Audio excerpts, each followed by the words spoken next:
everyone, Rachel Starr back again on the Rachel Starr Show. That's all about the 1, 2, and 3 for everyone looking to level up in sex, love, and life. Today, I will be talking with Jordan Paris, who is a 21-year-old author and host of a podcast called Growth Mindset University, where each episode is all about learning the lessons we should have learned in school, but we didn't. Oh, Hi, Jordan. How are you? I am fantastic. I love the way you said that, Rachel. It's actually just the way it's supposed to be said, just the way I say it in my intro. It's a pleasure to be here, my friend. That's awesome. Well, let's get started. Welcome to Growth Mindset University, and more importantly, happy Valentine's Day, my friend. Yes, happy Valentine's Day. Yeah. Now, what's interesting is that you wanted to do this on Valentine's Day. You specifically picked this date over a month ago. Why did you want to do that? Because I'm a hopeless romantic deep down inside my heart.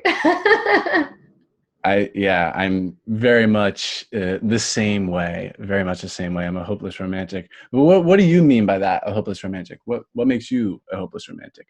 Oh my God. I am all about the fairy tale relationship and, love that lasts a lifetime, connection and bonding and chemistry and all of those feel-good emotions and having that rock, that king and queen, them against the world kind of thing.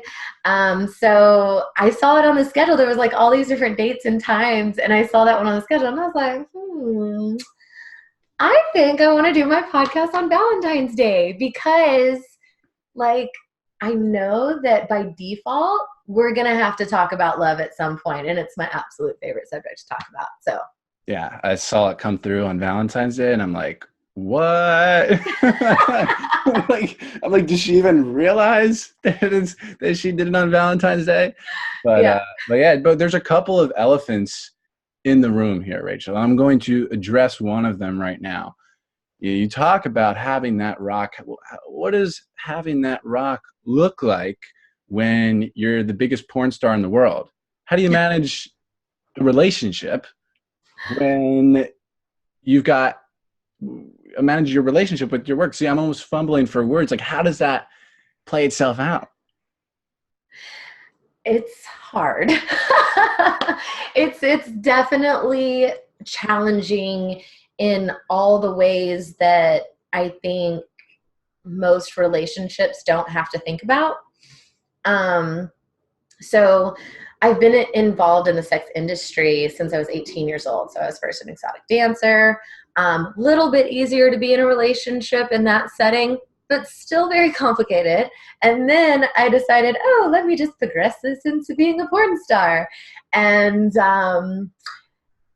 I had no idea how hard it was going to be in a relationship with that being my profession. And at that time, I also had no idea how huge my brand was going to explode. Like, how do you foresee that? I mean, obviously you want it to, but it doesn't.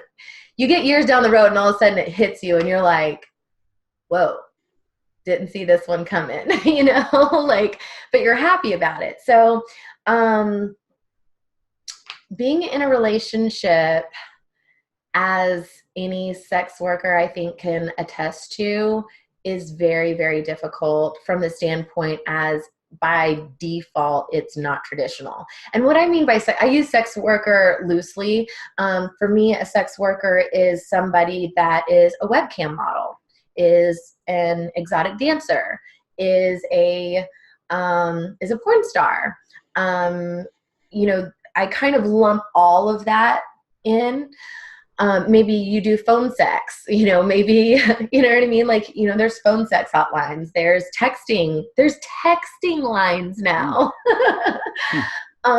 So all of that, in a sense, like, I feel that if your job is revolved around sexuality and sexual freedom and making money on that sexual freedom in any way, shape, form, or fashion, that you could loosely be categorized as a sex worker. So with that being said, it's non-traditional in the sense of most people get in a monogamous relationship, and society's view of a normal relationship is monogamous. And it also means that no one else sees you naked or in lingerie, except for them behind closed doors. Like nobody gets to share that, and they don't have to share that with anybody. Also, the way that you talk and flirt and say naughty things to your significant other, normally they don't have to worry about you doing those things with other people. But as a sex worker, that's our job, is we fulfill fantasies. And we are really good at it. And so that means that by default, like, you are sharing those things that in a monogamous relationship would be sacred. Those things aren't sacred in a relationship with someone like me. Would you call it an open relationship? Would you go so far as to call it that? Well, it depends. I've had both. I've had open relationships and I've had monogamous relationships. Yeah. And let me explain that, because that's probably sending some people reeling, going like, wait a minute. By definition. I mean, I read about an open relationship with Neil Strauss, the author of that book, The Game, but in his book, The Truth, how he tried open relationships, and it ended up being an absolute disaster, But tell me your experience, Rachel. Okay, so my first true open relationship, I was 21 years old. I'd never done it before. And he slowly introduced me kind of into the swingers world. Like, they had these swingers clubs. And I was a dancer at the time. And so I was already kind of pretty open, definitely with my body, and sexuality, being around me all the time. But I was nervous because I was like, wait a minute. If we go to a swingers club, is everybody going to be having sex and like just like one big orgy? Do I have to be involved in that? Like, is it going to be weird if I'm not involved in it? And like, I didn't know like what to expect. And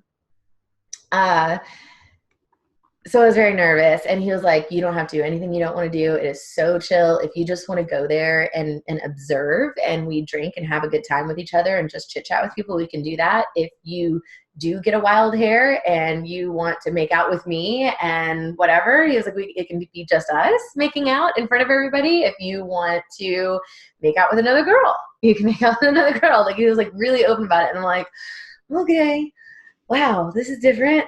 And so I went, and in my head, I'm thinking, I'm not making out with anybody. Like, I'm going to go there. I'm going to observe. I'm going to make out with my boyfriend, have drinks, people watch, and just kind of see what this is all about.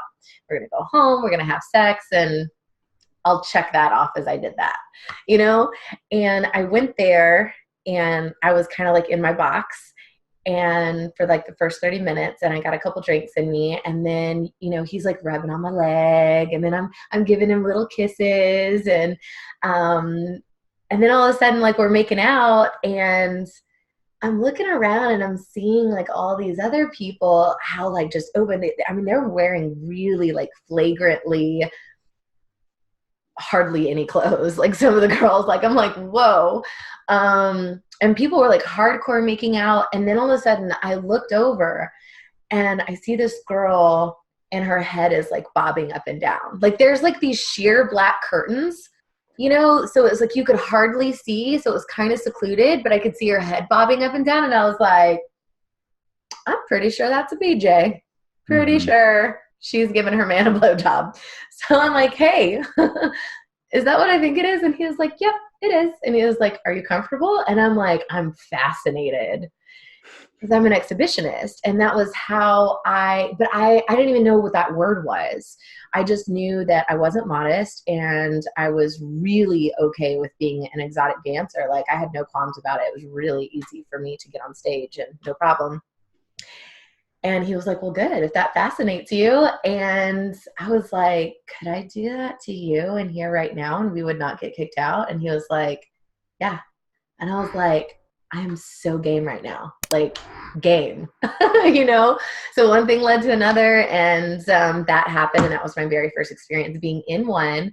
And then I'm, by the way, I'm full throttle. It's 0 or all the way for me.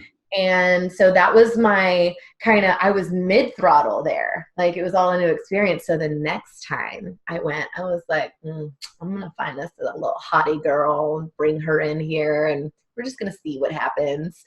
And I did. And that was the beginning of my open relationship experience. We started doing it regularly. I loved it. That I had amazing friends. It hit a lot of insecurities inside me. Because it was like, ooh, my boyfriend's kissing another girl, and ooh, he's grabbing her boobs, and oh, he's really getting turned on, like, wow. And it's not necessarily me that's being the one turning him on. No jealousy?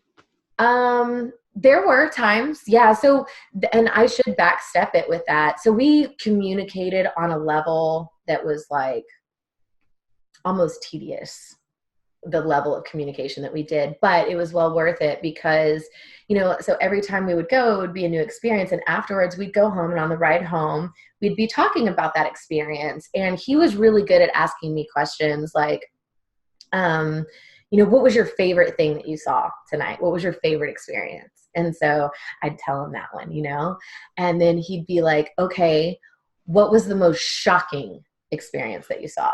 And so then I'd tell him that one. And then he'd say, did you have any experiences that made you feel uncomfortable? And if there was, I would tell him. And if there wasn't, then I'd be like, no, I was good this time. Like I didn't know, everything was all good.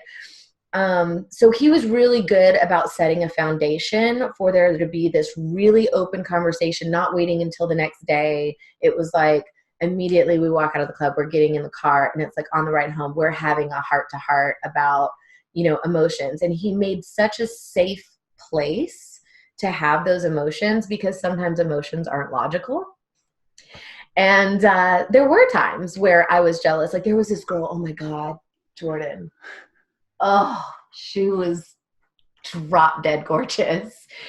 And I used to have like a pretty flat chest. I was only a 34A. I'm a 34 double D now. So it's kind of hard to imagine, but I used to be flat chested before I got my boob job. And there was this girl, she was blonde and blue eyes, like ice blue eyes. And her makeup was perfect. And she had an hourglass figure, and she had these natural boobs that were super perky. And she was alone. And those are unicorns in a swingers club. And so, of course, immediately I'm like, hey, we'll buy you a drink over here. And so she comes and sit down, and she was actually such a super cool girl. And I was like really vibing with her.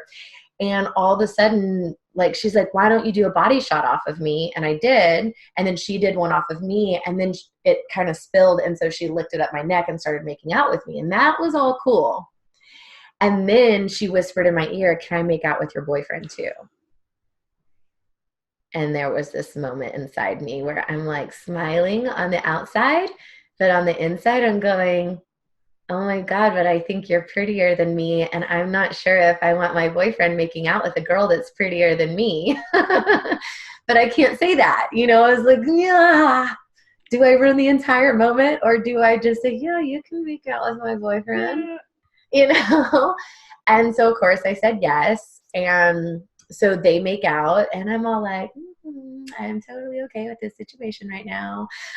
And I'm watching it, and he went to like grab and pull her hair back out of her face and kept his hand on her neck while they're like hardcore making out.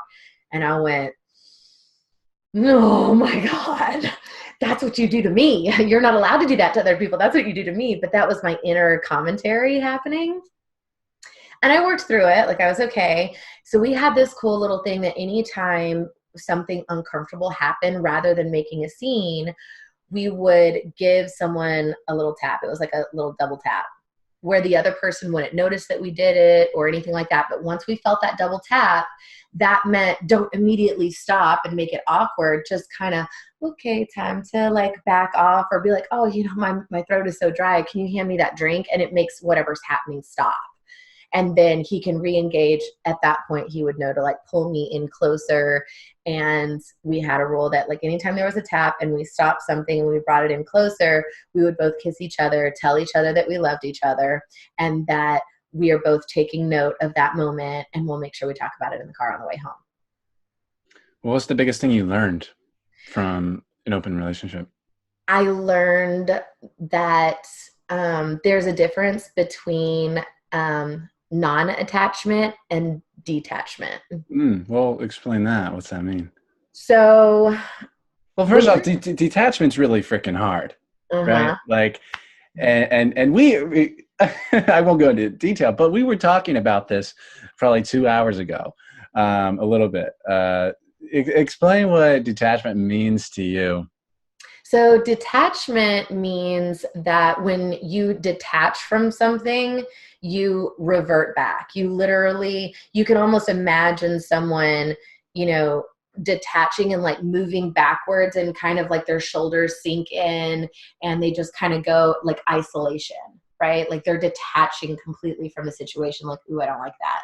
And then there's non-attachment, which means you're not attached to the outcome. Right. Either way of anything that happens. It's just you're non-attached to outcome. Rather than being detached to outcome, you're non-attached. So detached comes from a place of insecurity and fear and, oh, that hurts or doesn't feel right, or you have all these expectations or rules or stories that you've put into your head as to why you're detaching. And non-attached says everything happens perfectly as it is, and I'm happy whether this does happen, and I'm happy whether it doesn't happen. Mm-hmm.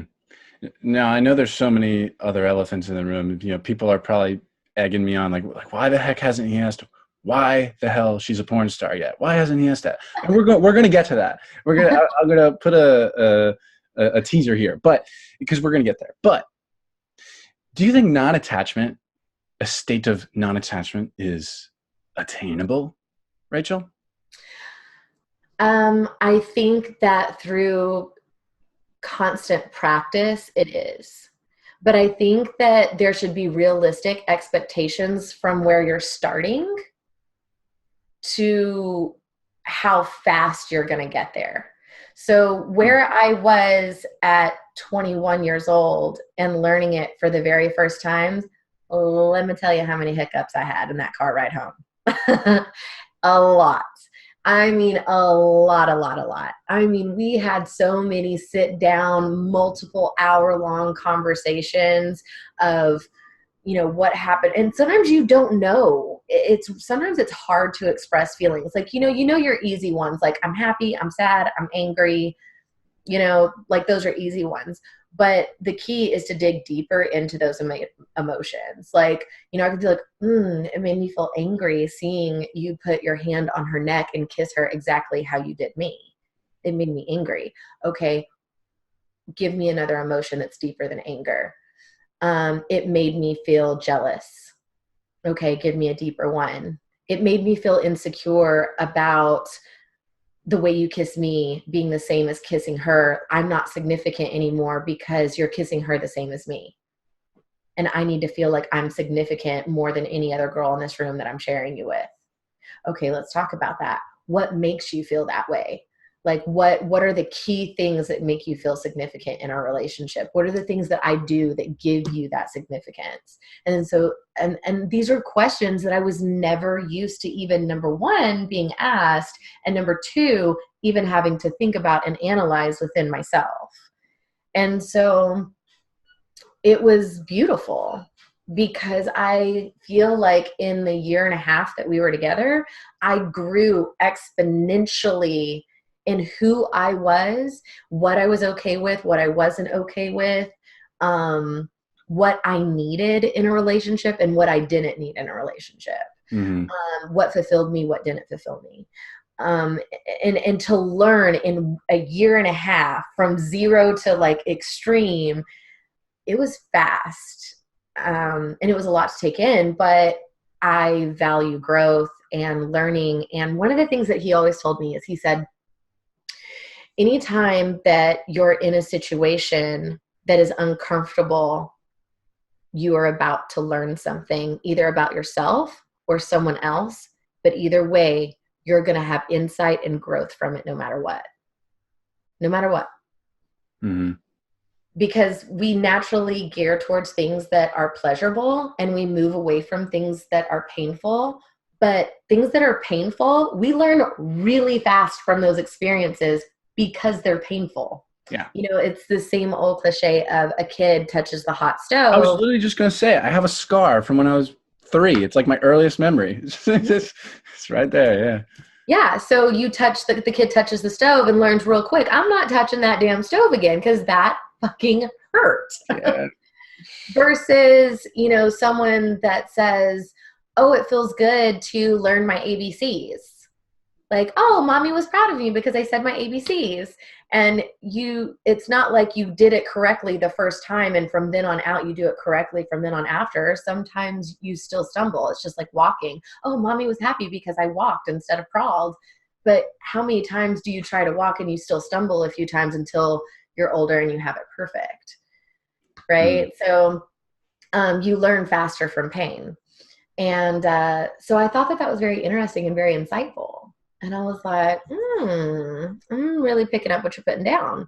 And so he said, so anytime that we get into an uncomfortable situation or you're uncomfortable, try your best.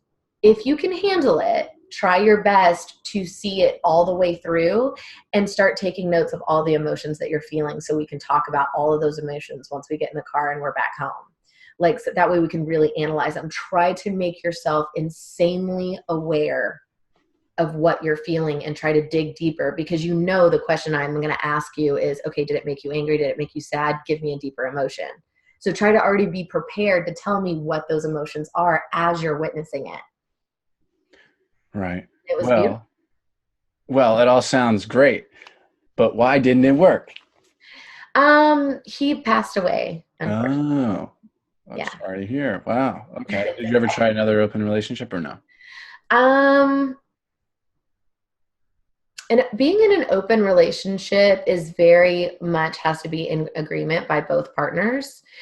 So I've never had a partner since him that wanted to be in that kind of open relationship. Right. Even though I'm open to it, I would get into it again. So it's not off the table for me to ever be in a relationship like that again, but just kind of how the cookie crumbled, my next, guys that I dated or girls that I dated, that wasn't in the cards. That wasn't something that they thought they could handle. And I'm respectful of that. Like, I can go either way, monogamous, open. I'm happy either way. Right. Well, now, how do you manage your monogamous relationships while being a porn star? Because it's technically kind of not monogamous. It is, because porn is like acting, but then again, I over the past month, I try to place myself in, as I prepare for this interview, I try to place myself in the shoes of that guy. Like, I don't know. I really don't know for sure. I feel like it would eventually eat me alive. And then I think of my friends that would tell me, like, dude, don't you realize, like, what she's doing at work, and they like, don't, the peer pressure. And I think it'd be really, really hard for the guy and the girl. Mm-hmm. How do you do it? Absolutely. So it's difficult. It takes a lot of open communication and being very forthright in what your job is, what exactly you're doing on set, and giving that person the opportunity to have an out. I dated a guy that, we dated for 2 months and I thought, oh, this is great. It's all good, but I work in waves. So it's not like I'm doing scenes every week. Sometimes I'm going 2 months without shooting any scenes whatsoever. And then I'll fly out to Vegas or California or something and I'll shoot 3 scenes in a row or 10 scenes in a row, and they're slowly released. Right. So this particular wave was I hadn't done any scenes in 2 months. So I was webcamming, I was feature dancing, headlining, but I wasn't actually having sex with anybody and filming. And the relationship was going great, and I, had talks with him. I told him, look, I'm on set for hours at a time. I can't always text you. A lot of places won't even allow us to have our phone. Like they take our phones from us, which is a whole nother story. And they give them back to us, but they don't want anybody on their phones. The microphones are so sensitive, it can pick up even vibration. Even if it's all the way across the room. It could be in another room, and if it's on a hard surface, the microphone might pick it up. And where the heck are the microphones? They're above.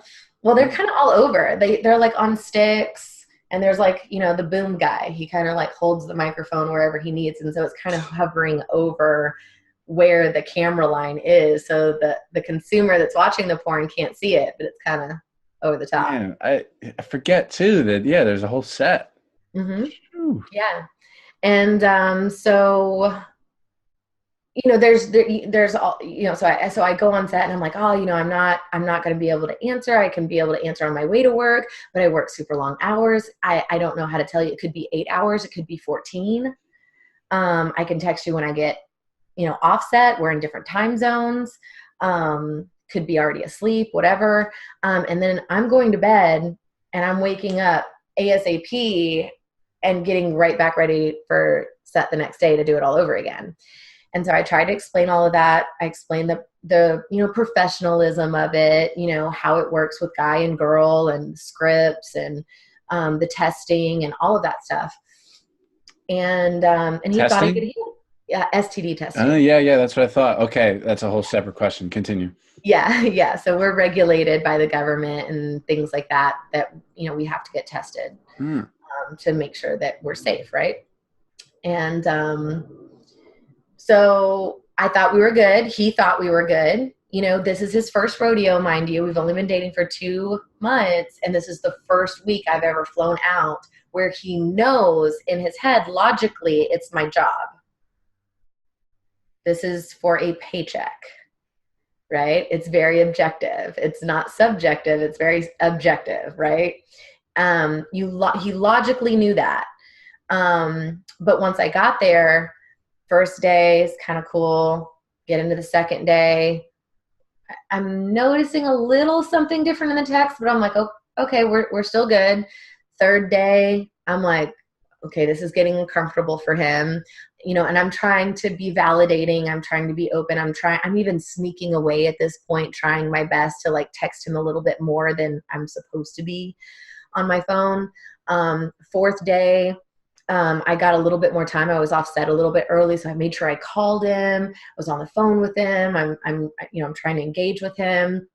And by the fifth day, I did my scene and I flew home.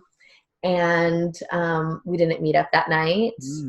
He asked if we wanted to, but there was some kind of scheduling conflict. Like I thought that he would be able to meet up as soon as I landed, and he wasn't. It was going to be later. And here I am tired coming in from a different time zone. So I'm like, okay, let's just reconclude on Saturday. And by the time Saturday rolled around, so I went home and I passed out. I went to bed. Like I'm trying to catch up on sleep. I wake up the next morning. I don't set an alarm or anything. I'm trying to sleep as much as I can to catch up on all the loss of sleep I've had for 5 days and working really hard. And I got up and I didn't text him right away when I got up. I didn't say good morning or anything like that. I literally was like, I just want a bubble bath. My body is sore. It's physically challenging to do porn scenes 5 days in a row. It's exhausting. So, my arms are sore, my legs are sore, I'm just like, I need an Epsom salt bath, So I took a bath and I was just kind of decompressing. I didn't have my phone or anything. So mind you, now it's close to noon. And my girlfriend JoJo had plans for us to go to farmer's market to get some fresh produce, just grocery shopping. And so she sends me a text and says she's on her way. And about that time, I'm like, oh, let me text him. And I'm like, hey, what's going on? And it fell apart from there. And he broke up with me via text and basically said that there wasn't enough engagement. He felt really left out, and he needed more engagement from me than what he thought that I was either willing to give or could give, and it was too much for him. And so he said, I'm sorry, I have to call it. And I was like, call what? And he goes, us. And I was like, wow, all right. So that's something that can kind of happen, right? Like, it was his first rodeo. That was that, we both went into it with full open communication, thinking he could handle it. But then it's different once it's actually happening. Once everybody thinks you're your best self and they think they can handle it until it's actually happening.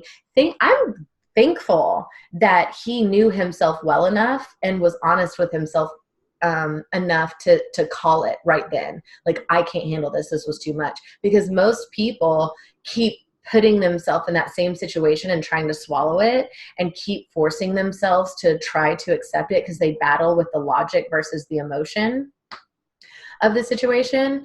And that builds resentment. And before you know it, you start really disliking me as a person because you're constantly being put in a situation that you can't handle, but you're trying to convince yourself that you can. Mm-hmm. So relationships are a challenge for you. Very, very, very challenging. Have you been in many? I haven't. I've only been in 5 relationships my whole life. Sounds like me. Yeah. They were all long-term, but a lot of space in between. Lots and lots of space in between. So most of the time I'm single. I do a lot of dating. It takes a long time for me to call somebody my boyfriend or my girlfriend. The last guy I dated, we talked on Messenger for 3 months before I even went on my first date with him. And he saw me face to face for the first time. It wasn't until our second date that we even pecked on the lips. Our third date was, when we had finally had a makeout session. But that was 3 days. So even when he met me for the first time, our third date, so let's see, it was 6 weeks. So he was only getting 1 date every 2 weeks with me. Right. So, I mean, I think the connotation with, Rachel Starr, guys would be like, oh, she's DTF, she's, she did it on the first date, but that's not the case. Mm-mm. No, because even after we did finally have a makeout section, I would say that. Session, a makeout session. From that point, we proceeded to quote unquote date, not boyfriend, girlfriend, official, date for 6 solid months after that until finally. Hold on. Is there a difference between dating and boyfriend, girlfriend? There's so many. There's nowadays there's talking, there's dating, there's official, the labels. And then some people are like, oh, I don't want the label, but we're dating. And it's it doesn't, I don't know. What do you think? I think so. I think there's a difference between dating. I think there's a difference between talking, dating, and being in a relationship. So talking would be that 3 months section where he hasn't even taken me on a first date yet. We're just talking. Then there's, okay, we went on our first date. Now we're dating. And then that goes on for 6 months. And then once we decide to make it official is okay, now it's time to start introducing, so in the dating phase, it's you're around friends, you go out with friends and stuff like that, and your friends know who he is, but maybe mom and dad and brother and sister know you're dating somebody, but they haven't met them. So for me, it's kind of I will date you for a very, very, very long time. And then until we have that talk that, look, our goals match up, our chemistry matches up, our values, morals, all of that stuff. We think this is a good fit, and we want to take this to the next level and start incorporating meeting family. And for me, once you're to the point that you're incorporating meeting family, your boyfriend, girlfriend. Right. I really think it's, I like that logic, but I really think it's subjective to everyone. And I think people Hmm. run into problems and confusion and frustration. And I run into problems and confusion and frustration when both people, or if we're in an open relationship, three or four of the people don't really know the agreed upon metrics, if you will, the agreed upon standards that define these different stages. And I Yeah. think a lot of people, and then it results in what people call, oh, she's playing games, oh, he's playing games. You know what I mean? But really, it's just that the expectations are misaligned and not even talked about. Do you agree Hmm. with that? I do agree with that. And that is the biggest thing that I have talks with my girlfriends about when they're in relationships, and a lot of my guy friends about, because people don't want to have the conversation. It's awkward. It's uncomfortable. It's difficult. It's vulnerable. It's scary to put it all out there. But, the guy that I was dating, when we went through that, we were just really honest with each other. In a sense, it's like, to even date me, period, there's going to be some really significant, difficult conversations being had extremely early, way earlier than most. So in a sense, I think that's a blessing for me there, because it's kind of like, I've got to weed out pretty quick who can't handle this. 'Cause I'm not quitting my profession, right? Like, I made it this far. I love my job. I love the freedom. And I don't think anybody should ever expect me to quit my job. I did this before I met you, and I wouldn't ask you to quit your job if you worked at a bank and said, you know what? I don't agree with you being a bank teller, and I'm going to need you to quit your job and find a whole new profession. I don't care. I don't care. Well, it's different. They're not having sex at the bank. Doesn't matter.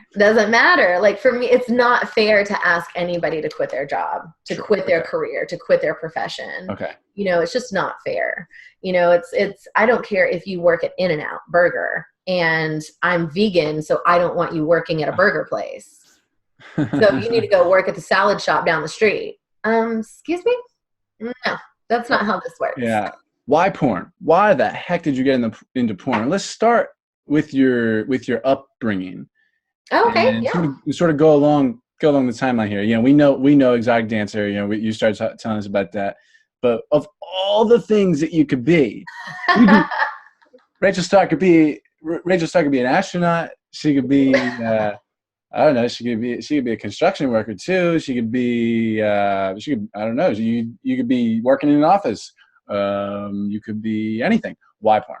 I think it would be easier to give you the progression of, like, my childhood into going into adulthood and my first experiences with work, and then how it led in. And that might be the easiest way to understand it, which is very interesting because I'm not sure I've ever publicly, like, really talked about, like, that timeline, but we'll give Well, it. what did you want to be when you grew up first? I don't remember. Like, when I try to think back, I think I just wanted to be, my mom was a stay-at-home mom. And I think as a little girl, I'm talking like 5, 6 years old, it was just, that was what was normal to me. Like, mom didn't work. So I'm not sure I ever thought of having a job when I was a little girl. It was just, I'm going to get married one day. Hey, you know? Um, so yeah, I'm not sure I ever really was like, oh, I'm going to be this. But as a child, so I had a stay-at-home mom. My dad went to work, and I had my older brother. And I was definitely the golden child. I was the apple of my dad's eye, the apple of my mom's eye. I was the one that didn't give him any trouble. I obeyed the rules. I was super affectionate and loving, and I was always, trying to clean up the house so mom didn't have to do things. I was helping her cook. My dad, he worked on cars and motorcycles and stuff when he'd come home from work, and I'd be in the garage, like, cleaning his tools and polishing them so they're super shiny, and handing him bolts and screws and stuff. So I was like a helper, right? And very, very, very close with both of my parents, even to this day. hands down, just I have the most amazing parents ever. Well, both of my parents were raised in very religious environments, and I'm talking very religious. My mom was raised in an environment that was non-denominational, but very cultish. I would have to say probably a cross between like Jehovah's Witness and Southern Baptist. And my dad was raised very kind of Pentecostal-ish.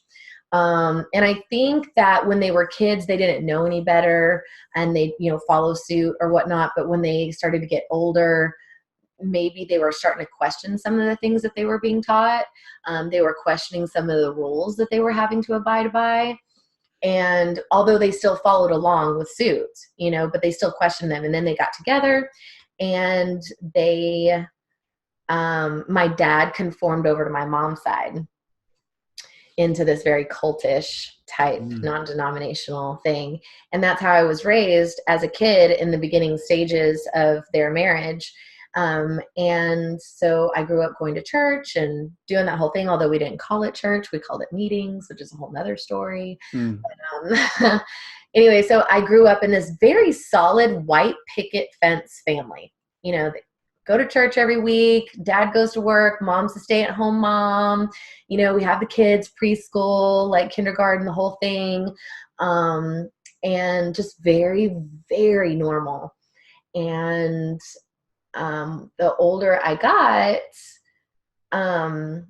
my parents were not seeing eye to eye on things. They eventually got a divorce when I was 9. And when they got a divorce at 9, my routine fell apart as a kid. And then my eyes opened up and I was like, holy crap. Like, what in the world is going on? I'm living 2 lives with 2 different parents. So what happened was my parents divorced and my dad said, I don't want anything to do with that church or meetings or denomination or whatever. I don't want anything to do with it. I'm done. And he went his own path. Now, my dad is still spiritual. He still believes in a higher power, but he is not down with the whole church thing.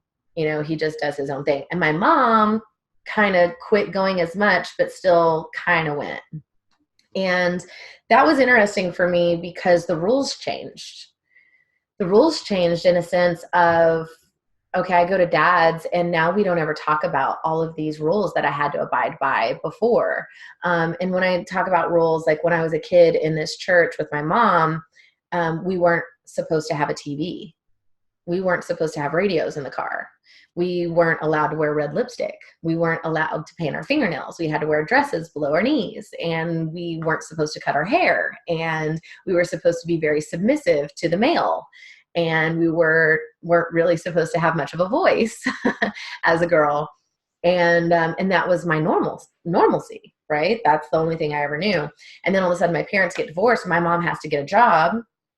And now all of a sudden, and don't get me wrong, like even when my parents were married, they didn't follow all the rules. Like we had a TV that we hid, if church people came over. Like I did experience having a TV, we did have radios in the car. Like it was just certain things that were like, we're just not going to tell anybody that we're not doing this, and, but now they were divorced and we could do anything we wanted. I could watch any TV show I wanted, any movie I wanted. I could wear makeup. I could, do anything I wanted, and it was like, ooh, this is cool. Wow, I get to be normal, quote unquote, like everybody else, because when you're raised in a very cult environment and you're subjected to all these rules, you become the different kid in school. And you get picked on. Yeah. And people notice that you're different and that you don't wear the same kind of clothes and abide by the same kind of rules that they do. You can't watch the same TV shows. You can't play the same sports. There are certain things that were taught in school, like the Big Bang Theory, and I have to sit in the hallway. I don't get to learn about it. Wow. Things like that. And so now all of a sudden I became one of the normal kids. And I was like, oh my God, freedom. And so then I started questioning everything that I was once taught. And thankfully, I had parents that were just really, really phenomenal. So if I was confused or if I had questions as to why things were different, they would sit down and talk to me about it. And my dad took on this viewpoint of very much like, don't let anybody control you. Like, experience the world for everything that it has. Like, be safe, but go explore, find your own way, find what your own beliefs are. And my mom was a little bit less forthcoming than my dad on that, but eventually she started to come around to that too. Because she had to get out in the real world. She was working a job and she was experiencing life and responsibilities that she never had to experience because she wasn't being taken care of by my dad. And wow, it was like, then both parents start dating somebody else. And kids are sneaky. Oh, we're so sneaky. You're supposed to wait until you're married to have sex. Well, me and my brother are realizing, well, neither one of our parents are waiting to have sex until they're married. They are just hooking it up, like, we knew what was going on. We weren't stupid. And so that made me question that. And then, so I'm 9, so this goes on for a few years, and now it's time for me to be in middle school. And this girl, was my friend, and she stayed the night with me and a lot. And one night she asked me if I had ever kissed anybody. And I said, no. And she was like, well, don't you think you should, like, that you should try it? So, because, like, what if you're really bad your first time that you kiss a guy? And I was like, well, first of all, I'm not really even thinking about kissing guys, but you do have a valid point. So now I'm thinking about it. And she was like, well, maybe we should practice kissing together. And I'm like, okay. So we kiss, and I'm like, ooh, like, that was soft and kind of nice. And so she's like, you want to do it again? And I'm like, yeah. So now all of a sudden I'm 13 and I'm kissing this girl. And fast forward, that ends up over many numerous times of her coming over after that. Then we're taking showers together. And the next thing I know, we are practicing oral on each other. So we know what it would feel like when a guy did it to us. So next thing I knew, I was starting to develop feelings for this girl, and I didn't know what love was. I'd never been in love, but she was my best friend, and I was doing things sexually with her that I'd never done with anybody else. And so she ends up finding her mom's toys and bringing them over for us to play with, so we would know what it felt like the first time a guy had sex with us, because it was a dildo. And this is what a guy looks like. And so maybe we should try to see what this feels like, so we know what it's like the first time we're with a guy. And so we did that, and of course popped my cherry and that whole thing. And shortly thereafter, her brother found out and threatened to tell mommy and daddy. And she freaked out and was like, I can never talk to you again. Ever. Like, we can't be friends anymore. Like, we go to the same school and I'm going to ignore you. And we sit on the same bus and we can't sit next to each other anymore. Like, we literally can't have anything to do with each other, or he's going to tell. And I was heartbroken. I was like devastated. I was like, oh my God. Like, finally I felt heartbreak, right? Because I'd shared all these really intimate moments with her, innocently, not knowing how attached I was getting to her.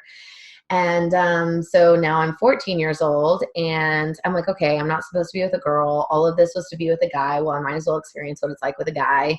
And so, of course, I picked the baddest boy out there. He was the rebel. He's the one that got in trouble. He was always getting suspended. He smoked marijuana. And, like, cute. All the girls wanted the bad boy, right? And I was like, he's going to be mine. That's the one I'm going for. And I did. Nailed it. And quite literally. And there wasn't a lot of emotion behind it. Like, he was cute and I had a crush on him, but I basically told him one day on the bus, I said, what time does your mom leave for work? And he said, well, she leaves about 7 a.m. Why? And I said, okay, I'm going to be at your house at 7:05. Make sure you're awake. And he was like, okay. So I knocked on the door, 7:05. I literally watched her car pull out of the driveway. I was hiding in some bushes, and knocked on his door and came in, and he was like, so what exactly are we doing at 7 a.m? Like, what are we doing? Because I'm tired. And I was like, why don't you take me to your bedroom and we can, like, play some video games or something? And he was like, okay. And I had it all planned out in my head. In my mind, I was like, technically this is me losing my virginity. I didn't look at it back then as losing my virginity to the girl. And I was like, okay, well, sit down in this chair. This is the chair that you play Nintendo on.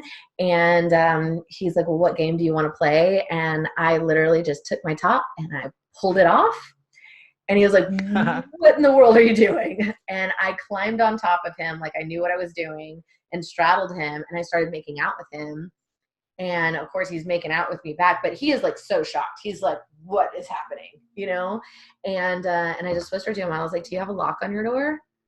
And he just looked at me, and all of a sudden it just came to him. Like I was going to have sex with him, and that's where this was going. And he goes, no, but my sister does. And I'm like, so you want to go to your sister's room and lock the door with me? And he's like, yeah, absolutely. Yes, we can do that. And so we did.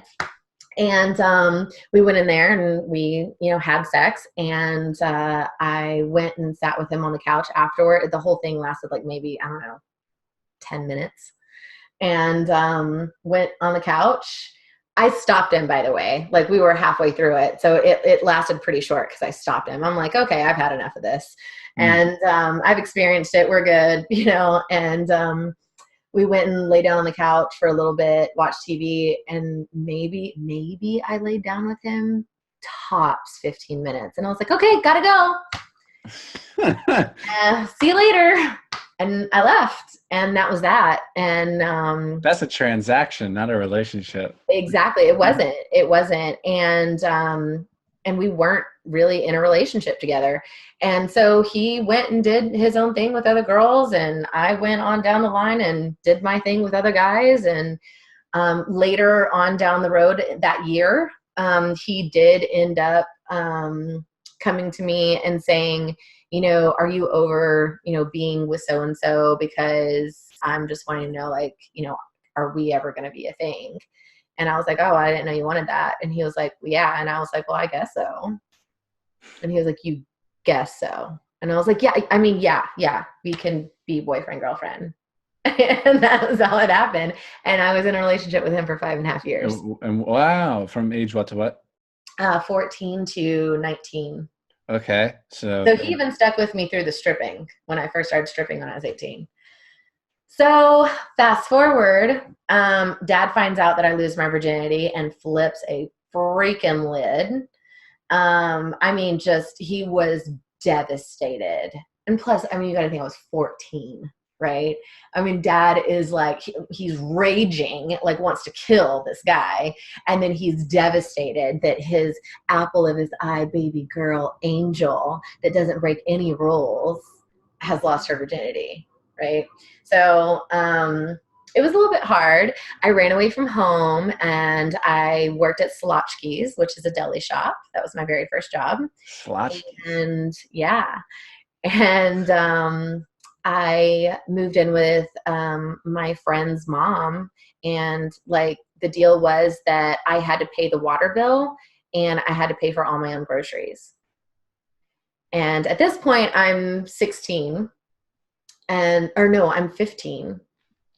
15 or 16, something like that. And I've run away from home and I lived with my girlfriend. And so here I am in high school and I'm having to pay a water bill that I'm responsible for, and my own groceries, and I'm having to feed myself, clothe myself, buy my own school clothes, all of that. And I called my mom and was like, Mom, I'm scared to death that if I keep going this route, I'm not going to graduate high school.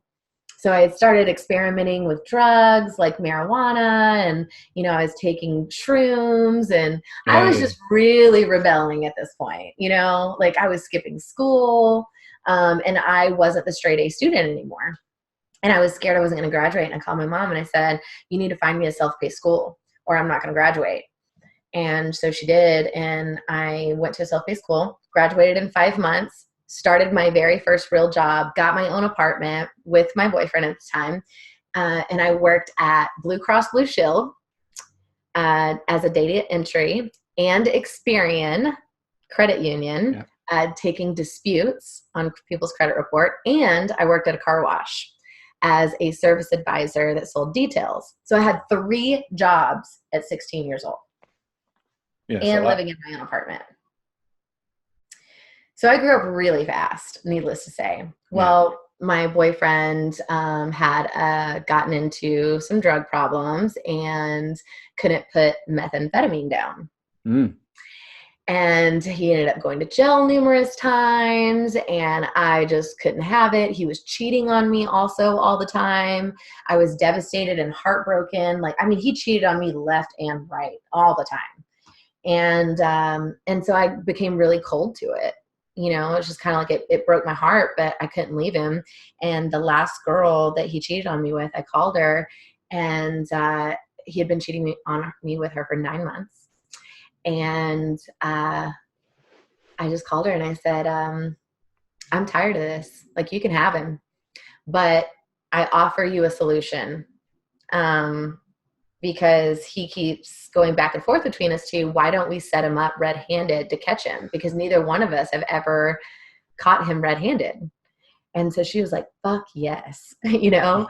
And so we came up with this whole plan, and I won't tell you what it was because it's too elaborate, but we did catch him red-handed in the act.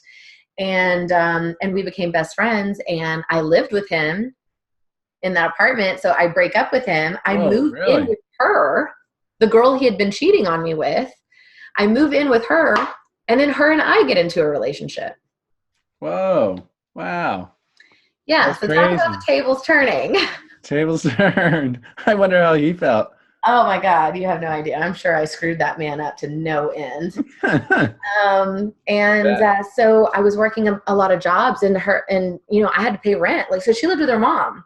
And so I moved in with her mom and her mom was like, you have to pay half of everything. Like, that's what this is. And I'm like, crap, you live in a house, not an apartment. Like, this is way more expensive.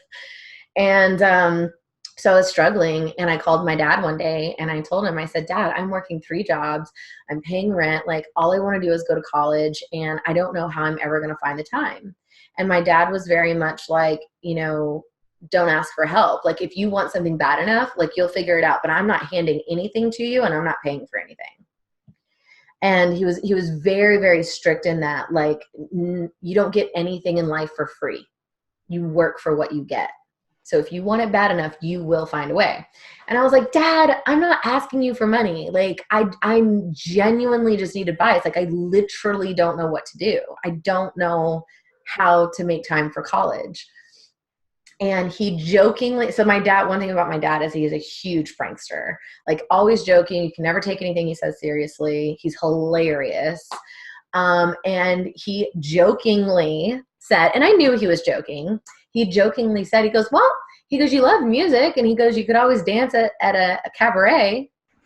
And I'm like, I didn't even know what a cabaret was. I was like, what's a cabaret? And he was like, a strip club. I'm joking. And I was like, oh my God, Dad. And he was like, look, he was like, you're gonna figure it out. And he was like, you know, you're just not gonna figure it out with 3 jobs. So maybe you need to change your living situation, and gave me some little pointers and things to think about. I get off the phone, and my girlfriend is sitting right next to me, and she goes, what did he say to you that was like so crazy? And I was like, he told me to work at, like, he was joking, but said I could always work at a cabaret. And then she goes, what's that? And I'm like, he said it's a strip club. And she was like, oh my God, that's brilliant. And I was like, who are you and what are you talking about? And she was like, that's brilliant. She was like, you know how much money those girls make? And she was like, we could make that kind of money. She was like, we could move out on our own and we wouldn't have to live with my mom. And I'm like, I don't like the sound of that. And so literally that night we went to a strip club and said that we wanted a job as waitresses. And the first club turned us down, believe it or not, because we didn't have any experience. Sent us down the road to a second club, and they hired us on the spot. And so we went and got our outfits and everything and came back to work the next day. And I was a waitress for like 2 hours. and I made like a couple dollars, and I was like, this is horrible. I hate this. This is like not my idea of like rolling in the dough. Meanwhile, I'm looking at all these strippers on stage going filled with ones, right? Like, you know, there's like 7 different stages that they go from, and they'd get off the stage and like, so think 7 songs, and they'd have damn near $100 in ones. And I'm like, okay, 7 times 4 is 28 minutes. In 28 minutes, you're making $100. I want that. So I went up to the girl that had the most money on stage. Her name was Rain. And I made a proposition with her. And I said, this is all the money that I've made tonight working 2 hours as a waitress. And I will give it all to you if you will give me an outfit to wear and show me how to do what you do on stage. And not only will I give you what I have in my hand right now for giving me clothes to wear and shoes to wear, I will give you half of all of my earnings for the entire night. Well, let me tell you, she jumped on it really quick. And she's like, yeah, no problem. And so she took me to the back, dressed me up, introduced me to the DJ, gave me some few pointers of how to dance on stage and how to talk to the guys. And I was off. I was on stage. And it was really cool because everybody knew that it was my very first time getting on stage. I was really nervous. She had gone and told all the other strippers that it was my first time, and all of them got ones out and all came and tipped me on stage at the same time. That's so nice. It was really cool. Yeah. But sidestep, I called my dad before I went on stage. And I said, Dad, I need to tell you something. And he's like, oh God, what? Because it's late at night, right? Only bad things happen when your daughter calls you that late at night. And I'm like, well, you know how we had that one conversation where you said I could always work at an adult cabaret? And he was like, what are you about to tell me? And I'm like, well, I'm kind of working at one right now, and this is my first night. And I tried to be a waitress. I was a waitress. I've only been a waitress so far. And I said, but I have made the decision to get on stage and dance as a stripper. And I just wanted to call and let you know that I've made that decision, and here I am, and I really hope you're not mad at me. And he was like, well, that's really not where I thought that conversation was going. And that's not what I intended for you to go do. But it seems like you've already made your decision and you're already there. And I appreciate you calling me. And he goes, but I want you to make me one promise. And I said, okay. And he said, make me the promise that you will never, ever drink or do drugs to dance on that stage. Because if you cannot get up there stone cold sober, you do not need to be up there. And I was like, okay, I promise. And I stuck to that the whole time. I stuck to it the whole 5.5 years. I never, ever drank or got involved in any kind of drugs or anything to be able to go into work and do my job, ever. And so fast forward, now you want to know the big porn star question. Here we are. So I'm dancing at a club 5.5 years down the road. I'm making money. I'm in college, taking my basics. I have my own apartment, my own car, no debt. I'm living life. I've got bills figured out. I know exactly what I'm doing with myself. And it is Christmas Eve, 2006. And a guy comes into the club in Shreveport, Louisiana at the Deja Vu Hustler Club and sees me on stage and says, yells it, goes, that girl's ass is going to make money in porn. And of course, I'm looking at him like, who's this idiot? Maybe somebody should kick him out. And but I just figured he was drunk, and I went on doing my own thing, and he kept following me around to all the stages, tipping me.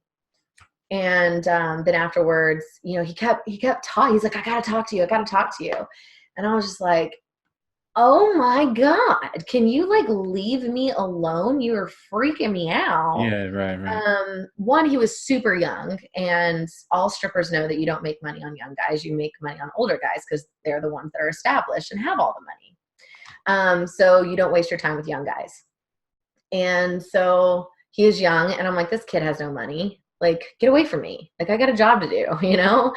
And he wouldn't leave me alone. And finally, I just looked at him and I said, look, it's $20 a song to talk to me, whether I'm giving you a dance or not.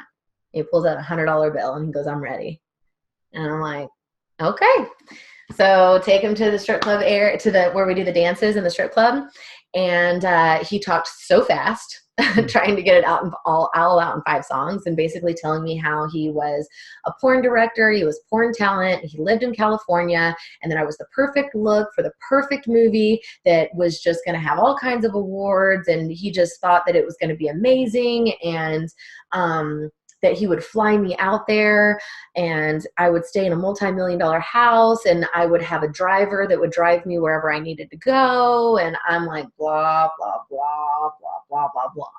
Because you hear everything in a strip club, right? Like, guys tell you anything and you don't believe shit that any of them say. You're like, yeah, whatever. Right. So you're on autopilot. Yeah. And so the 5 songs is up, and I am counting the seconds for this to end, you know? And I go, okay, well, would you like to pay me another $20 a song? And he was like, you don't have anything to say about what I just explained to you? And I go, not unless you have more money.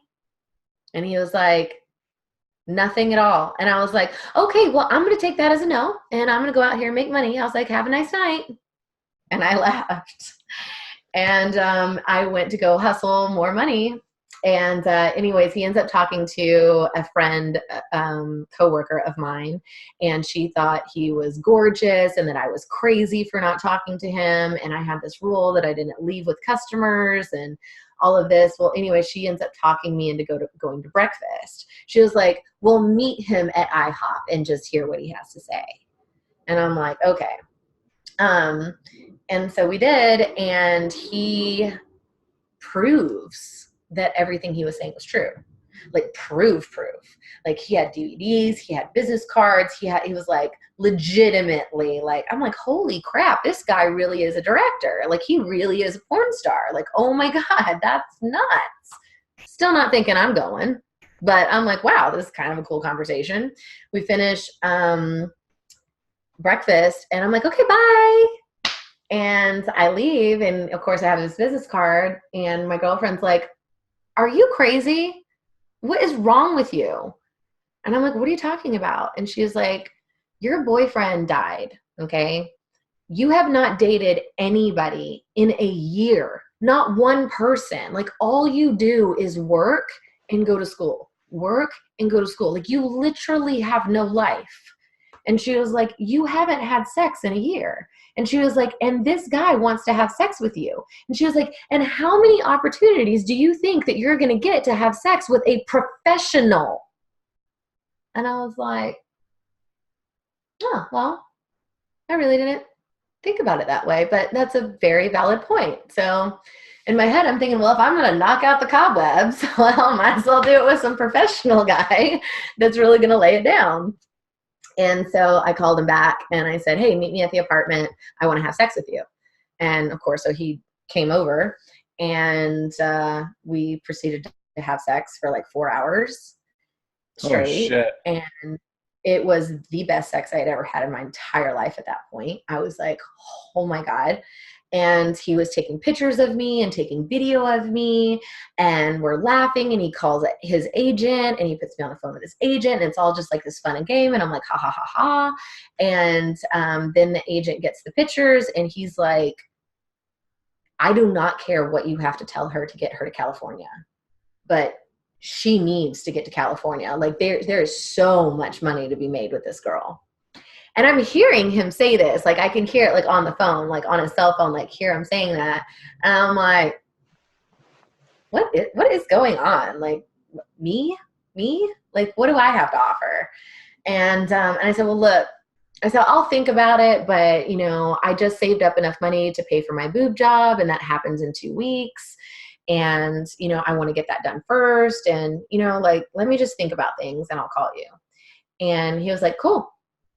Every single day he was hitting me up, checking in with me. How'd the boob job go? Like, are you healed yet? Like, when can I buy that flight? And finally I just told my mom and dad, I said, look, I'm thinking about flying to California to do porn. And that's the deal. When my boobs get healed up, I'm gonna go out to California. And so one part of me was running away from my problems of dealing with the death of my boyfriend that I still wasn't over. And he died in a motorcycle wreck, by the way. And so that's how that ended. That was the swinger boyfriend. Right. And he died in a motorcycle wreck. And I was still mourning that, wasn't fully over it.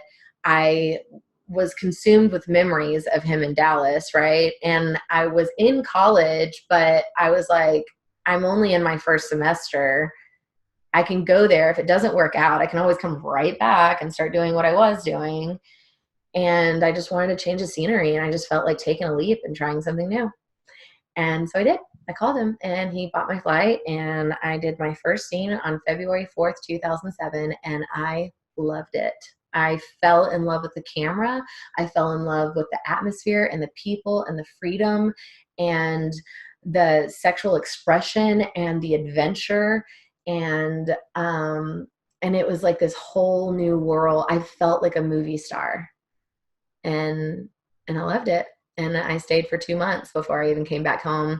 And when I came back home, it was only to come back home long enough to gather even more stuff to fly right back and continue filming. And then I eventually moved out there, and the rest is history. Here I am. Here you are. What did your parents think at the time when you told them? And what does your whole family think now? So my dad and my mom were more concerned about my safety than anything. They were more worried, like from an STD safety standpoint, and like making sure I wasn't ending up in some back warehouse kind of thing. And I remember my dad saying, look, make your decision, spread your wings, go. If you think this is right for you, then, I love you. I wish you were choosing something different, but he didn't want to hold me back. He had always raised me, spread your wings and don't let anybody hold you back. Like, go figure it out. But he said, if anything happens, if anything is wrong, you call me and I will put it on my credit card. I will get you home immediately. Like, I'll do whatever I need to do and I will get you back home. I was like, okay. And mom was just very kind of like, I can't believe you're doing this. Like, of all the things, I can't believe you're doing this. But I love you. I'm always going to love you no matter what decision you make. I wish you were doing something else, but you're a grown woman. I can't control what you're going to do, but please check in with me and let me know that you're safe as many times as you can. And you also have to understand, they were already used to me being an exotic dancer for 5.5 years. So like, I was already kind of an against the grain girl. Like, it wasn't like I was like this innocent 18-year-old teeny bopper coming out of high school, getting into porn. It was like, I kind of lived this sex industry life for 5.5 years. And my parents knew I was incredibly responsible. So I wasn't an alcoholic. I wasn't a druggie. I never asked them for money. If anything, I helped them out financially with things at times. And I had a beautiful apartment and a beautiful car, and I saved my money. Like, all I did was I just stacked and stacked and stacked and saved and saved and saved. And so my parents were very proud of me as an exotic dancer. They were like, obviously they would have loved me to have any other job, but if your daughter's going to do the job, at least she's doing it in a business-minded, right way to do it, and that was the way they saw it. And I think it was a little bit easier for them to swallow the fact that I was getting into porn, because I had already shown them for 5.5 years how responsible I was already. Definitely it was scary because I was going to another state. But I called him and I was like, it was fine. I lucked out, to be honest, because I didn't end up in any back warehouse. I didn't end up in any really shady situations, which a lot of girls do. I didn't. Like, I was very fortunate with the guy that got me in. He put me with the #1 agent in the entire industry. He had me working with the top companies in the entire industries right out the gate. So I was really lucky. Well, I mean, other than that, I think it's pretty incredible with the following that you have amassed. I mean, you're at the top. You're at the top, and there's a lot of good-looking people in the industry. How do you separate yourself? That's a good question. Well, I'm known for my butt. So I have a really Fair. tiny waist. I'm like, you know, 34, 26, 36. Okay, are my dimensions. So I have this really tiny waist, but I naturally have this bubble butt. Like if you put me and my mom's body types together, like it's in the genes. Okay. Like I take after my mom's side of the family with my body type, and I'm really fortunate. Although I didn't get her tits, and that really sucks. Because my mom has these natural ones that are amazing, and I was just flat chested. I had like mosquito bites for tits. Mosquito bites. I've not heard that before. But I know what you mean. Oh my God. And so being that I'm really tiny and hardly have any body fat on me, but I have this big round bubble butt, it kind of set me apart naturally.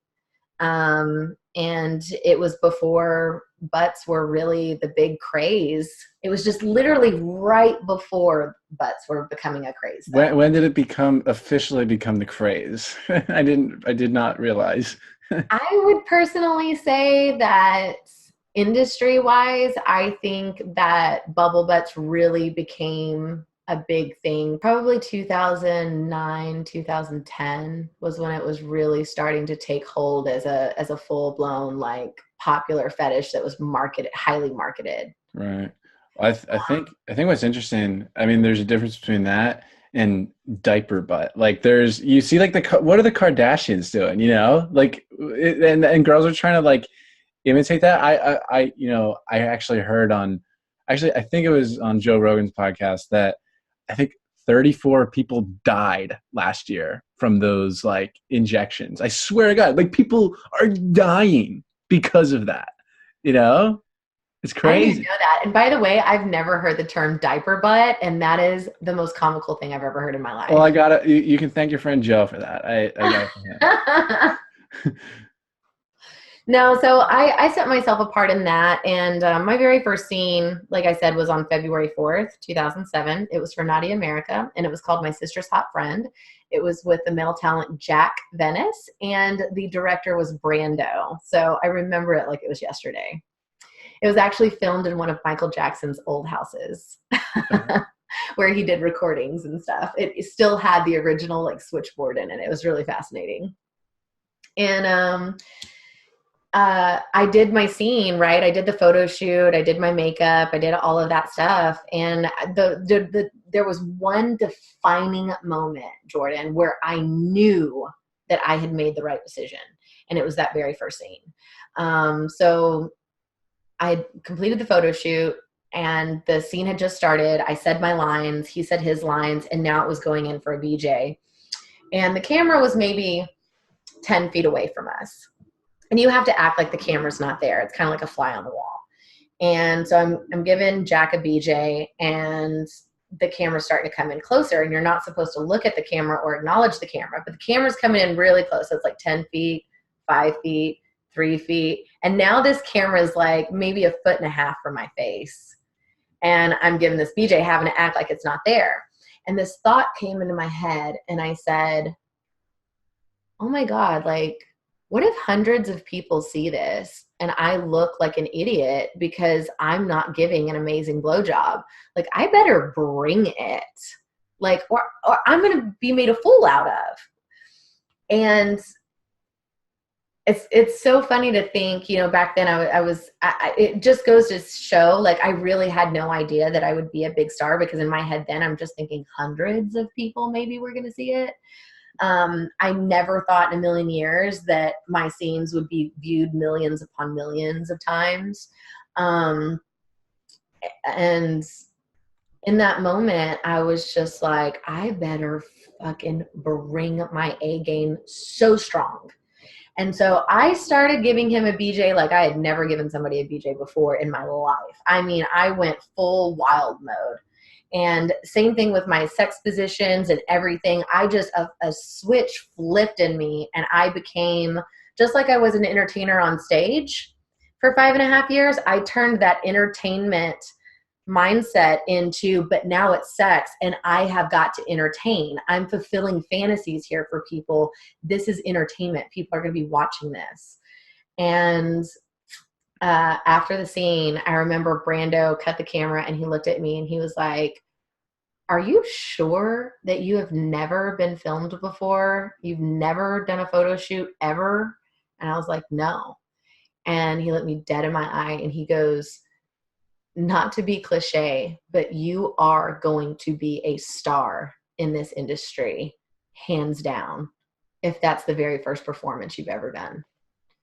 And I just looked at him and I was like, "Thanks." you know? Yeah. And the whole way home, I was just elated. I was like, "Oh my God, like he thinks I'm going to be a star. Like he thinks I'm going to be a big name. Like, wow." And in my head, I just thought, every scene I do from here on out, I have to outdo the last one I did. I've just got to keep bringing it and bringing it and bringing it and just wow my audience of whoever's viewing these videos. And I've got to wow the directors, because then word will spread like wildfire. Like, "Hey, you got to hire this Rachel Starr girl." And that's what I did. And I did like 100 scenes my first year. Yeah, that's really interesting. I mean, the X factor there sounds like you're in it to win it. You're 100% there. Mm. That's awesome. So, Rachel, now there's a couple more things. Now, you showed me the other week when we were, because we've been talking a lot over Skype, Zoom, whatever, what have you, FaceTime, and you showed me, one of your books, and Oh yeah, yeah. the amount of sticky notes, probably like hundreds of sticky notes in like a 500-page book, probably like one on almost every page. Like you're a serious learner, a serious student of life. I really admire that about you. Mm-hmm. Why? What role does learning play in your life? So that started as when I was a stripper, actually. So there was a customer that came into the strip club and saw me on stage, and I was being punished by the club because when you work a Friday or Saturday, you have to work a Monday or a Sunday or a Monday, because those are the slow days. So if you want to work the busy nights, you got to work one of the slow nights. And I had skipped out for 2 weeks in a row. So not only was I having to work a Sunday or a Monday, but I was having to do day shift, which day shift is like hardcore punishment. Like, you're not going to make any money that day, Right. and you're going to be there for hours. So I'm there, and there was all of 4 people in the club total of customers. And so I got on stage, and one of the guys came to the stage and he tipped me. And right as I was about to take the tip, he held on to it and like didn't let me take it from him. And he goes, "You know what makes you different?" And I was like, "What?" And he was like, "There's nobody in this club, and you have kept a smile on your face the entire time." And I was like, "Thanks." you know? And he was like, "Make sure you come sit at the table whenever you're done." So I'm like, "Okay." So I sit down with him, and he was a very eccentric man, very eccentric, weird, awkward, like not awkward, just weird, just like, think very Howard Hughes eccentric, like just out there, like maybe possible genius. The way Right. he talks and communicates and his delivery, it was just like unlike anything I'd ever seen. And I had that rule that I don't leave with customers and stuff. And um, he was desperately like trying to get me to leave. And I was like, "Look, number one, I'm already here because I'm in trouble. So number two, if I did leave, you're going to have to pay off the manager for me to leave.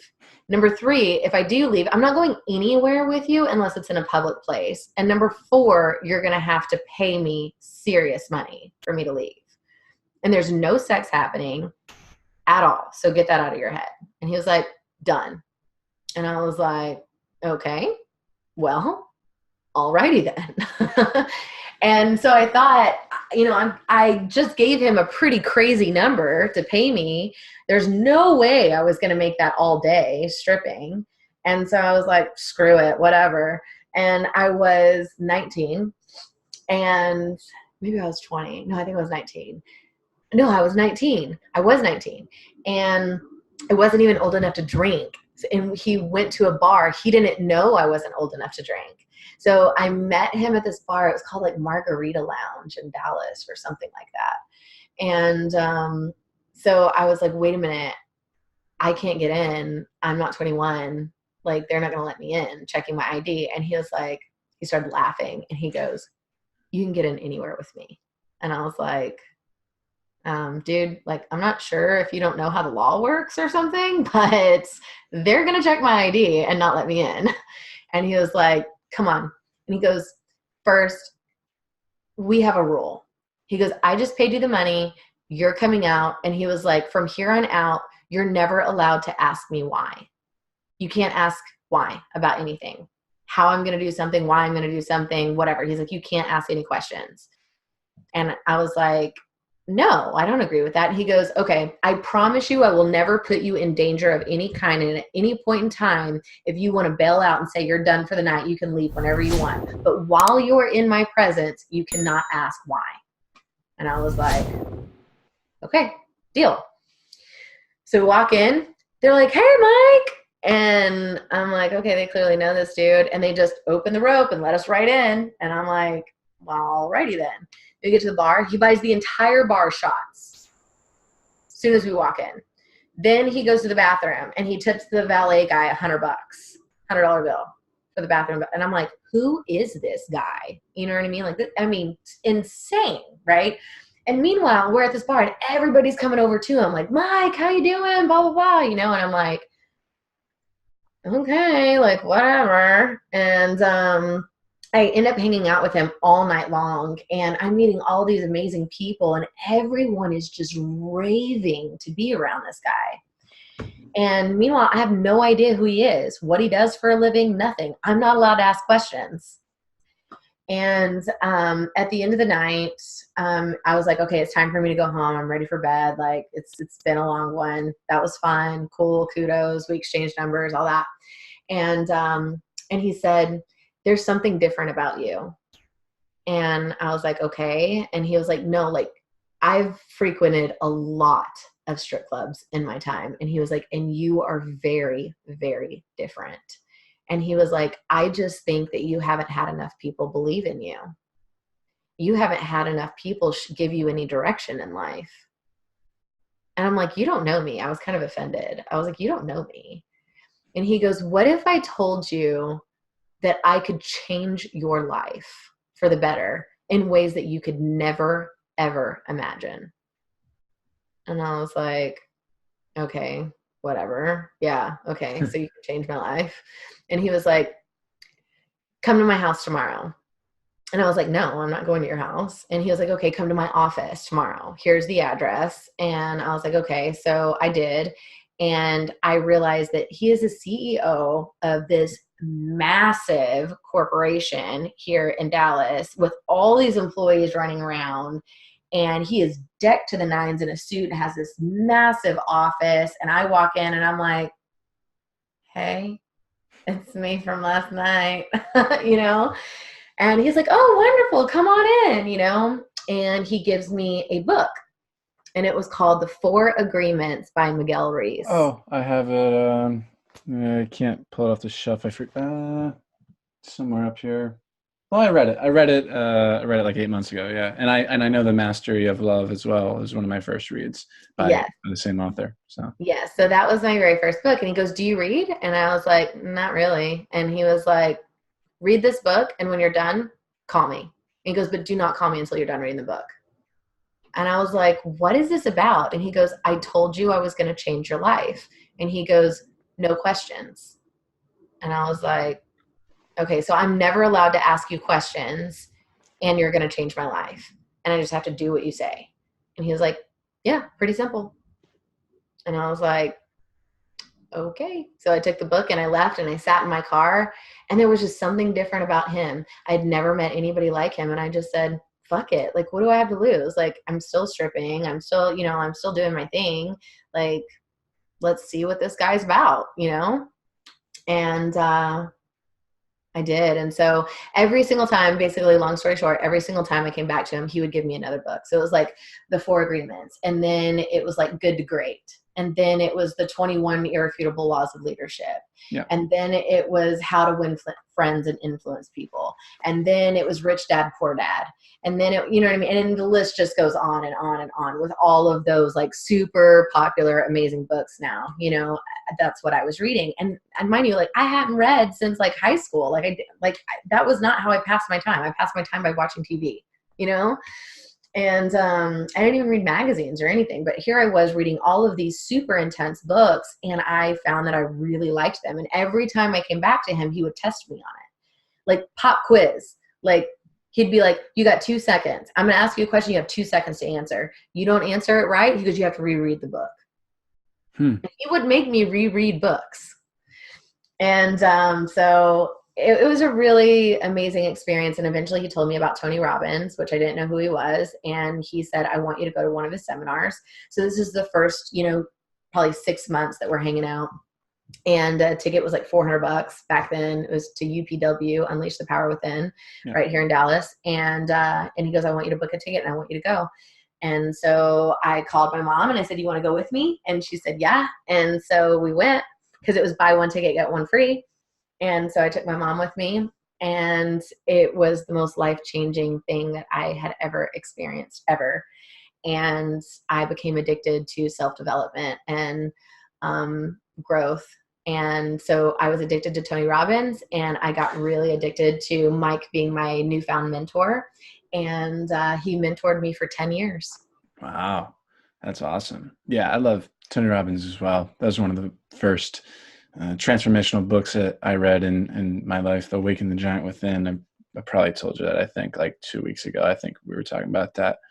Now, Rachel, we're going to work towards wrapping up. You're in your mid-30s, and I think people want to know, like, what's next for you? I mean, you can't really it's porn is almost like the NFL. Like, you can't do it forever, or am I mistaken? You know? Well, I think that it's subjective to how you go about building your career. I mean, there's Nina Hartley, right? She's very successful even still, shot very regularly still. What? How old is she? God, how old is Nina Hartley? I mean, 50s? 50s. Wow. Do you know who Nina Hartley is? I have no idea. I'm ignorant to most of that stuff. Nina Hartley. She's 59. Oh my gosh. And well, is that going to be you or what? I'm not saying it is going to be me, but it just goes to say that depending on how you go about building your brand and your career, you can stay in porn for a very long time. Men obviously have a lot longer shelf life. You know, women usually have a lot shorter shelf life. I would say the average girl that gets in porn is probably only in for a year before she's done. So it's very rare for a girl to get past the 5-year mark. Rare. And you're at 12 or something, right? I'm at 12, yeah. And so when those girls make it to the 4-year mark, like, those girls have put in some major effort, some major business planning, I mean, they have really made it their career. It turns from just a fast-paced, fun lifestyle that you get paid for to, I'm actually having to manage this as a brand. Like, I have to think about the kind of bookings I'm getting. I'm having to think about the kind of scenes and filming that I'm accepting. I'm having to think about my social media. I'm, getting incorporated. I'm doing my taxes right. You're thinking so far in advance when you get to that kind of a mark, because it really does become a serious career at that point. So I'm 12 years in right now. I have no exit plan as of right now. I plan on milking it for everything I can get out of it. I still love my job so very much. I don't do as many scenes. Like my first year, I told you I did 100 scenes my first year. I would say now I probably do anywhere between 10 to 25 scenes a year. And I've been that way for probably like the last 5 or 6 years. And that's just because, like, I have a lot of my time in like, I have another company. So I invest in real estate. I have my hands in a lot of different things. Like, I partnered with a company with my mentor in Canada. And, eventually that, I pulled back out of that. That was a little much for me. And I pulled out of that. But I've definitely put my hands in a lot of different areas, and I make money in a lot of different ways outside of porn and within the whole industry as a whole. Like I do texting, I do webcamming, I do filming, I do feature dancing, I do headlining. I do all kinds of things, but I would say number one, it's like the number one thing that I do is investing in real estate and rental properties and going that route. Like that's the route that I'm led down. Like I would like to get to the point that I eventually own probably like a 300 unit apartment complex is what I would like to get to the point that I do. Gotcha. That's awesome. So, Rachel, we're going to get to some fast facts here.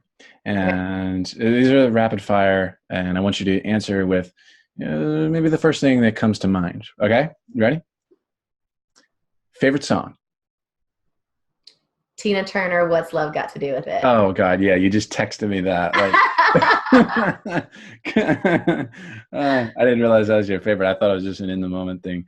Anyway, okay. It's my favorite right now, and you told me to answer fast. So right now, in this moment, yeah. Gotcha. Phone background. My what? What's your phone background? Phone? Yeah, you're like your lock screen. Oh. Aw, it's my puppy. Oh, your puppy. Oh, wow. See? It's gorgeous. Daisy. She's a Catande Tulier. Oh, that's Daisy. Okay, gotcha. That's Daisy. Favorite book? Oh, seriously? Oh, my favorite book? I'm a book nerd. I read like all the time. I have so many. Oh my God. Do you see the books surrounding me right here? I got a favorite. Come on. Okay.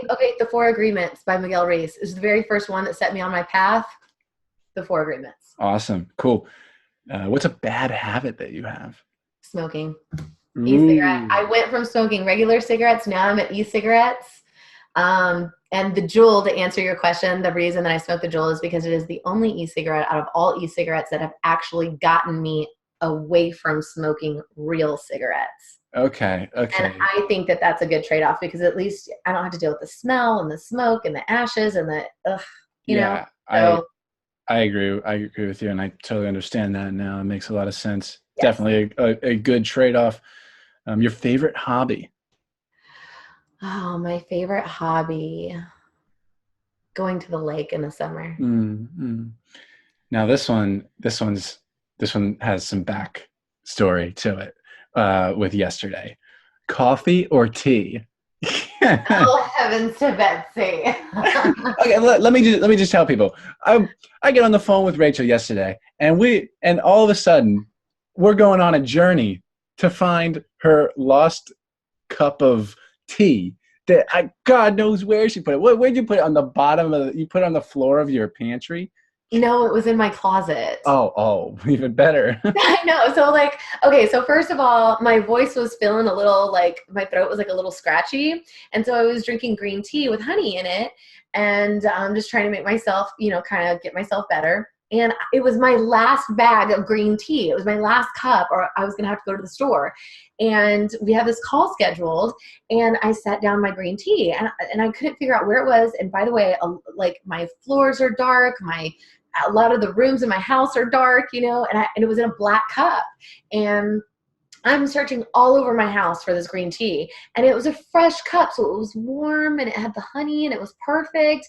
And then I have this call with you and I just couldn't let it go. And so I go on a scavenger hunt with Jordan on the phone and I just can't let go. I can't figure it out. I'm walking all through my house and I'm like, where on God's name could I have put it? And I just couldn't remember where I sat it down. And ironically, the second I found it, I remembered putting it down right there. So I was in my closet and I noticed that there were some dirty clothes that were on the floor instead of actually in the hamper in my closet. And I set the cup down so I could use both hands to gather up the clothes and put it in the hamper. And I walked out and closed the door and left my coffee cup on the closet floor. Yeah, it's a 15-minute excursion. So coffee or tea? I'm going to have to say coffee, actually, because I usually only drink tea when I'm not feeling well. Okay. Favorite alcohol? Or do you not drink? Wine. Oh yes, me too. Okay, wine, but also sake. Japanese sake. Have you ever had that?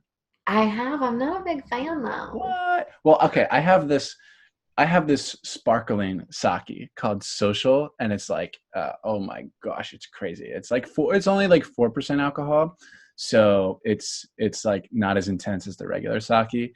And I got like cucumber hibiscus. I you would love it. You would love it, I think. Everyone kind of likes it, but anyway, or I mean, a lot of people think I'm weird too before they try it. Anyway, favorite food. Tex-Mex. Tex-Mex. Oh wow. Hmm. Can't. I'm from Texas, and I'm right by Okay. Mexico. Like Tex-Mex, it's the Gotcha. Fair best. enough. Pet peeve. What's a pet peeve of yours? Ooh, bad hygiene. Oh, yeah, yeah, I feel that too. It's definitely like a sign of a lack of respect towards A that a yourself. lack of awareness too. Like Totally. when someone has bad breath or bad BO, I'm like, are you that unaware of your bodily things that are going on and how that is affecting the people around you? Like, can we do something about that? I'm Yeah, a chronic flosser too. Like I have floss in my purse. I have floss in every room of my house, my office, all my bathrooms, in my both of my cars, in the glove box, like suitcases, makeup bags. I have floss everywhere. Mm. So, Rachel, it's been quite the Valentine's Day with Yeah. you. It's been quite an eventful Valentine's Day. People can visit you at therachelstarr.com, which, shameless plug, I'm the one fixing up your website right now. And I know you got my podcast page all fixed up. So yeah, everybody that is listening, go to therachelstarr.com and go to the podcast section. And he finally gave me a very updated, super modern, sleek look. And it's all thanks to Jordan. Like, yeah, it's sick. I'm pretty proud of that one. And then people can find you pretty much everywhere: Instagram, Twitter. For me, jordanparis.com, podcast Growth Mindset University. And yeah, I'm on Instagram at J_Paris_. And so, Rachel, before I ask my final question, um, is there anything that you've not shared that you have the need to share right now? yeah, actually, there is. I Oh, have to say that this podcast is really became like totally like all my story. I had all of these questions that I wanted to ask you. oh, I didn't know. This one's been a pretty long one. So this is what I suggest. I suggest that um, we do another one really, really soon. Oh And yeah, let's do it we'll again. we'll do one where I get to ask you a lot more questions because I am super fascinated with the fact that you're 21 years old, you're already an author, you have got this amazingly successful podcast that you've started. The people that you have interviewed so far, I was very impressed, and I really want my people on my podcast to like please go check out his and of course, everybody that's on yours, shameless plug, The Rachel Starr Show is mine. And so we're both on iTunes. We're both on Google Play. We're both, well, I'm on YouTube. I'm talking Jordan into starting him doing a vlog with his Yeah, podcast. So we'll see if he takes it on. And I think this is your first one, right? this will be my first one. Actually, yes. So Yeah, so I hope that you keep it rolling because I really do think there is a cult following for people that like to watch them on YouTube as well.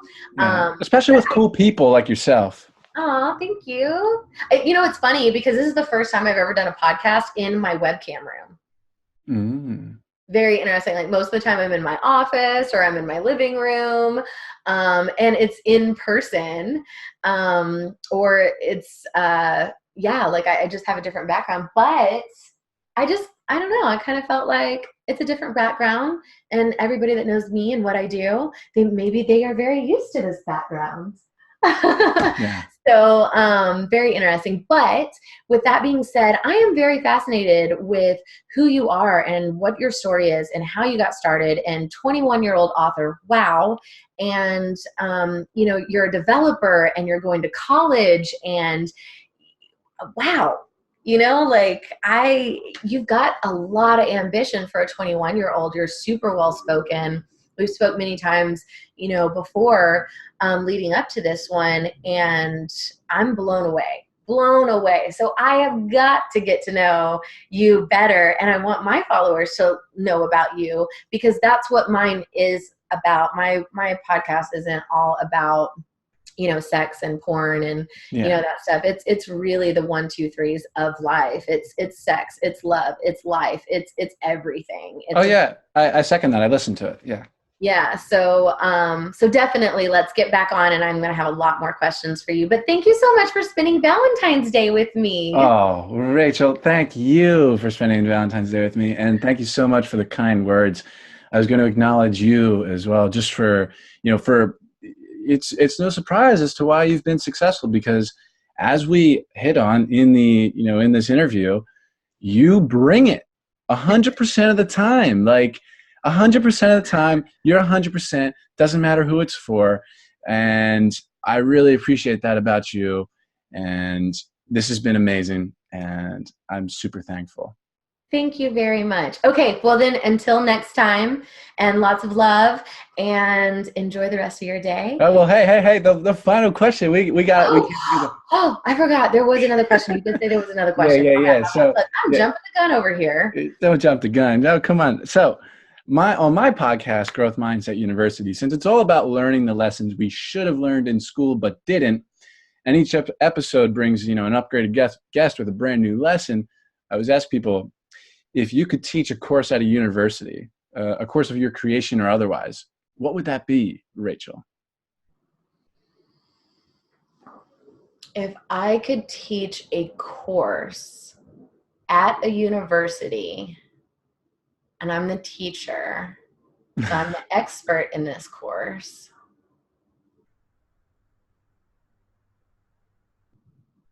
I would teach about sexual freedom and Sexual. everything that encompasses.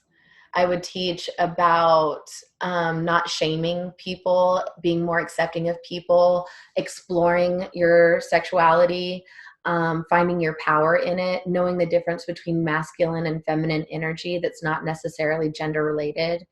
I would teach how to navigate how society treats you, what your rights are. I would teach how to make it a successful business if you want to, or whether it's just something that you want to do in your personal life, how to navigate relationships and difficult conversations in exploring your sexual freedom. So, yeah.